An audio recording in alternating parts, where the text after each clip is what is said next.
What's up, YouTube? It's your man Tridot, back at y'all again. Missional Measures Vlog, third episode. Let me get right down to business on this one. A couple weeks ago, there was a Christian hip-hop artist, very popular dude in Christian hip-hop circles and getting popular in other circles, by the name of Lecrae. He was on the BT Hip Hop Awards in the Cypher, did reasonably well.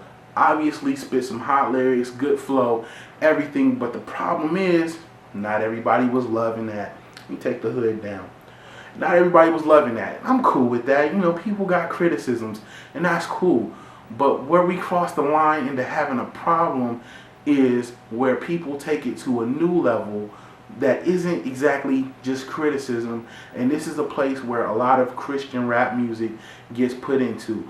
This place called legalism. And what's that? I'm going to get into that in a bit, but basically we got a bunch of people, and typically Christian people, who are hating on Christian rap artists and what they do, and basically trying to condemn it as something that God isn't happy with. And maybe in some cases they're right, but in a lot of cases it's just a lot of issues going on with that. So let me revisit what I did last week and put a please stop on this. So if you want to retweet this, share this on your Facebook, whatever, just make sure you add that hashtag please stop, because we're going to go in on this one for sure. Now, whether it's Lecrae, my main man Flame, Thizzle, High Society, whatever, we're looking at a bunch of people who are Christians and make clearly Christian ideal developed music, and people are hating on it and condemning it and saying, well, God's not in that, God's not using that. And there are 5 reasons why I believe that this happens, and I think we need to stop doing this. Now, a couple months ago, I was going to put this into an editorial, submit it to Rapzilla or the South, but probably Rapzilla, because Rapzilla seemed a little bit more interested in it. No diss to the South though, but shout outs to both of y'all, the South, Rapzilla, shout out to New H2O, all of that. His Image Magazine, gotta give a shout out to them because I really love them. They some good cats. But anyway, bottom line is, I was gonna do an editorial on this, but I figured, since, you know, doing the Missional Measures vlogs, I think it's just a good place to put it out there, have something that people can come and look at, refer to, and discuss on their own time. Again, these are my opinions based off the observations that I've had. You might think I'm wrong, you might think that I'm right, whatever. There's likes and dislike buttons down there. If you want to see some more, there's a subscribe button right there. If you don't want to see any more, look at the top of your web browser and close this on out. I don't need the hateration. But this is real hard facts, and as Christians especially, we need to take a look at this, because we're supposed to be loving each other. The Bible reminds us that if we cannot love our brother who we do see, we definitely can't love our God who we don't see.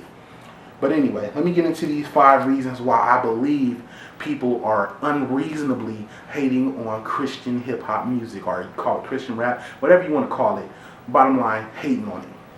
Reason number 5, transference. If you're not familiar with psychology, that means you take a positive or negative experience and you project on it feelings from something else.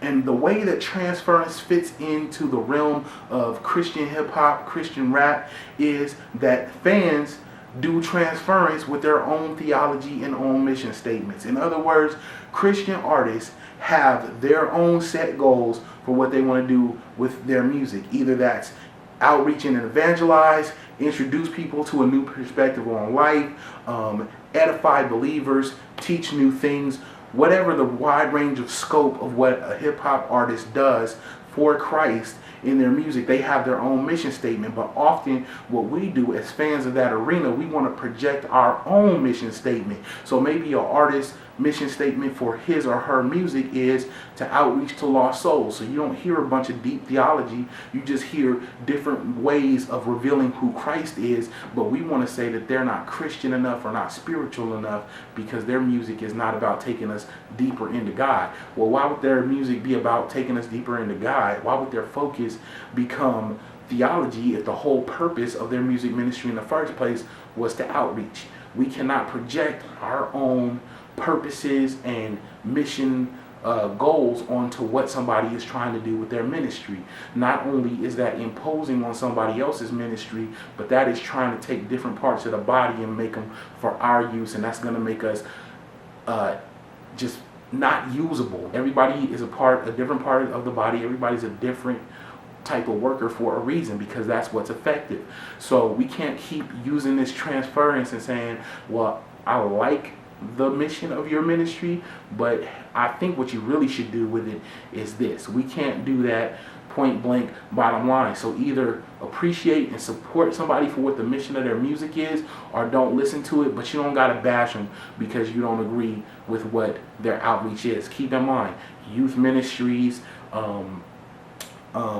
churches where people can come in, all kinds of different outreaches were frowned upon at one point in time in the church. Let people serve God the way that He's called them to serve, and let's not try and project on them something else that we think it should be. Number 4, personal preference. And I've had this discussion with many of people, and I'm going to use Lecrae. You know what I'm saying? I don't want people to think that I'm bandwagon riding Lecrae. I mean, Lecrae is a great artist and everything, but I don't rock with him like that. He's not my savior. I just want to use him as an example. Perfect example, his album Rebel. A lot of Christians loved his album Rebel. It challenged a lot of cultural ideas, had some deep theological points on it, and still kept it very lyrical. And from that point on, Lecrae has released Rehab and Rehab the Overdose and a couple of extra songs on the new Rehab Deluxe, and done some other things for other things. And people are very unhappy because they don't see that lyrical Lecrae that they saw on Rebel. They don't see as down south gritty Lecrae as they saw on After the Music Stops, and they are so upset that now Lecrae is just kind of simplified some of the things that he says and some of the tools that he uses to proclaim the gospel.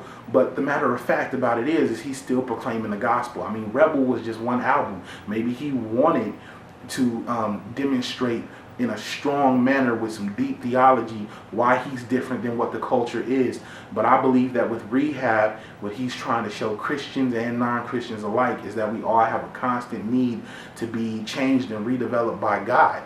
So the message changes, the method changes, especially because something like Rehab is going to reach out to more non-believers. So, the bottom line with that is basically this. We can't expect that from one album to the next album that the artist's message is going to stay the same, and we can't expect that the way that they do songs is the same. If you want to survive in any genre of music, you can't make the exact same album, whether that's content, how you approach the content, what kind of music that you use. So we can't project, hey, Rebel was my favorite album, so everything after that doesn't sound just like Rebel, I hate it. Number 3, careless comparison. What do I mean by careless comparison? What I mean is this.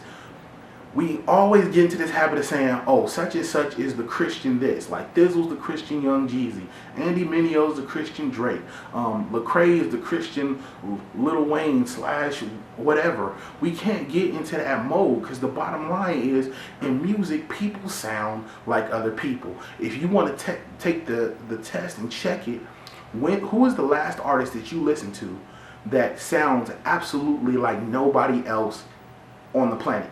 Like, this person doesn't sound like any other artist. Now, I'm not saying you were drawn to them because they sounded like another artist, but subconsciously you might have been, because in our minds we're drawn to certain kinds of rhythms. So, I mean, typically when you find a new artist to replace an old artist in your music database, is somebody who sounds similar to something that you liked. And that's just what it is. That's just a fact. So the thing is, we can't get careless with these comparisons and saying this is just the Christian this and this is just the Christian that, because that gives people the idea that there's no originality in Christian hip hop. And sometimes that's true, sometimes that's just how we feel. Number 2, haterade. I don't know how many artists I've seen say, I don't like this new album, I don't like the way that he's rapping, I don't like this, I don't like that. And what it boils down to is you're mad because you don't have a big platform or thousands of or hundreds or whatever of fans, and your YouTube video only got like 10 plays in 2 years, and you know, whoever's video just got 10,000 plays in 2 hours. You know what I'm saying? Bottom line, we're not in this for competition. If we are Christian people, there's no competition in ministry, and Christian hip hop is a ministry. So if you're in it for the notoriety and the fame, I would question, are you doing Christian hip hop in the first place? If you can't sit back and appreciate what God is doing with one person, then maybe you shouldn't be doing this at all, point blank, period. And the number one thing, legalism, which is basically taking our preference on what we think is right and wrong and trying to enforce it on people as if God gave this mandate. And we see a lot of this, from you shouldn't rap about that, or you shouldn't use beats that sound like this, or you shouldn't say this about music. The fact of the matter is that music does not have a religion. Music in itself is not inherently good or bad. It's when people get on the music and they say positive or negative things, at that point it becomes about religion, or it becomes about good, or it becomes about evil. But we cannot sit there and say you got to do A, B, and C on record to be good with God. You got to do A, B, C. You got to take A, B, and C and cut them off of your record, or you got to do your record in A, B, C type of way, when the Bible doesn't say anything about that. Now, if it's lewdness and obscenities and obscene stories, of course, the Bible talks about all of those things. But I'm talking about, we get mad because people don't say that there's such a thing as secular music. We get mad because people don't smile on their album covers. We get mad because people have scenes in their music videos where they're walking through, like a store where there's liquor in the back. How many stores can you walk through and there's not liquor in the back? If you're going to do a store scene, that's what's there. But I don't think they're in the store to advertise Miller Lite. Let's be real with ourselves and not enforce a higher standard than God has enforced in the Bible. And along those lines of legalism, let's be sure not to condemn people when we're trying to discern if their conduct is godly or not. So bottom line is, we got this issue where we're trying to make Christian lyricism illegal with our use of legalism, and we really got to stop doing that, because it's not loving, it's not biblical, and it's just wrong. Point blank, period. Christian or not, we cannot operate like this in means of comparison and are you good enough, are you bad enough morally. Now, if we want to talk about how good your quality of music is, it's another video for another time. But as far as trying to make Christian hip hop illegal for any of these 5 reasons, please stop. Hit us up on Twitter at Make It a Mission. If you like the video, hit the subscribe, click the like. If you don't like it, go ahead and click the dislike. We're not scared of any kind of criticism, but please be mindful to be kind, and no need for racist or hateful remarks commenting on the video. If that's your thing, I'm not going to respond, but let's just try and keep it respectful. Catch y'all next time, and remember, make it a mission. Peace.